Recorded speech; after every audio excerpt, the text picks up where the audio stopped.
اعوذ بالله من الشیطان الرجیم بسم الله الرحمن الرحیم ګرانو مینه والو تاسو قرباني مسوهان تاسو ګورئ چمکاني ټي وي په مازار کې روډ چې د مین مازار روډ دا ډیر زیات خراب شو دا په 2010 2011 کې الباب محمد ظاهر خان په فند کې دا روډ جوړ شو هغه نه پس د وخت تیریدو سره هغه روډ ډیر زیات خراب شو بس بدحال شو چې څوک پکې پیدل هم نشول تللی مونږ د حاجی احسان الله چې چمکني یونین کونسل سابقه نائب ناظم دی او د پی ټی آی رهنما دی موږ د هغه ډېر مشکور یو چې په دې روډ باندې هغه توجه راوسته او خپل دغه وکړ هلې ځلې وکړي او د دې روډ په جوړېدو کې د اهم کردار ادا کړو خو د دې په منځ کې یو بیا د نکاسۍ مسله هم راغله هغې کې هم دوی خپله رول ادا کړو او الحمدلله هغه روډ شروع شوی دی او ډېر حده پورې جوړ شو او لږه حصه به هغې پاتې ده احسان الله صاحب نن راغی د دې روډ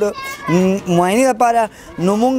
یو مناسب وګڼل چې مونږ دوی نه یو څو خبرې هم تپوسونه په دې هکله باندې کړو. السلام علیکم جی. وعلیکم السلام نعمت بھائی څنګه تاسو خیر خیریت دی جی. مهرباني شکریہ جی. سر تاسو ډیره مننه دا روډ جوړولو کې تاسو اهم کردار ادا کړو څه به وغواړئ سر؟ بسم الله الرحمن الرحیم. ټولو نه اول د الله لاک شکر دی د هغې نه پس زموږ مشران ارباب امیر ایوب صاحب خصوصي شکریه ورسره اشتیاق ورمن صاحب او تیمور جګړه صاحب چې هغوی ته موږ د کلي کومه مسله مخکې کړې ده نو هغوی زموږ په مسایل باندې غور کړی دی هغې دپاره موږ ته فنډونه مهیا کړي دي دغه روډ چې کوم دی دا د ارباب امیر صاحب په فنډ کې د وفاق فنډ او په هغې کې دا کار موږ شروع کړی دا موږ د باډې پل نه شروع کړی دی هغه طرف نه او وروسته د الله فضل سره بس تر دې پورې ورسېدو او تقریبا 70-75% کار شوی دی خو هغې دوران کې دلته نکاسۍ مسله وه دا چې مخکې څه زړه نکاسي وه د هغې د وجې نه دا کار بند و بیا خدای فضل وکړو او شکیل حاجي صاحب دلته کې د پراپرټي دا وکړو نو هغې ته مونږ سوال وکړو او الله دې د هغې عزت وکړي بس هغه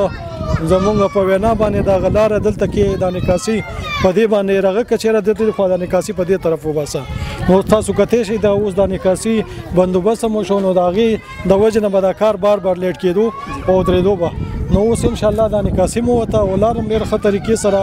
الله فضل وکړو جوړه شوه نو دا کم چې پاتې کار دی انشاءالله دا مو خدای سر ته ورسوي او دا کومه چې دیرینه مسله وه دلته د مازار نو هغه خدای حل کا او زمونږ کوشش شو د پروردګار مهرباني وه چې دا کار خدای سر ته ورسوي. ډېره مننه حاجي احسان الله صاحب الله تعالی ستاسو عزت وکړي چې مازار ته تاسو خصوصي توجه وکړه او د دې لارې په جوړېدو کې تاسو اهم کردار ادا کړو. ملګرو په دې خبرو تاسو نه اجازه غواړم د الله په امان.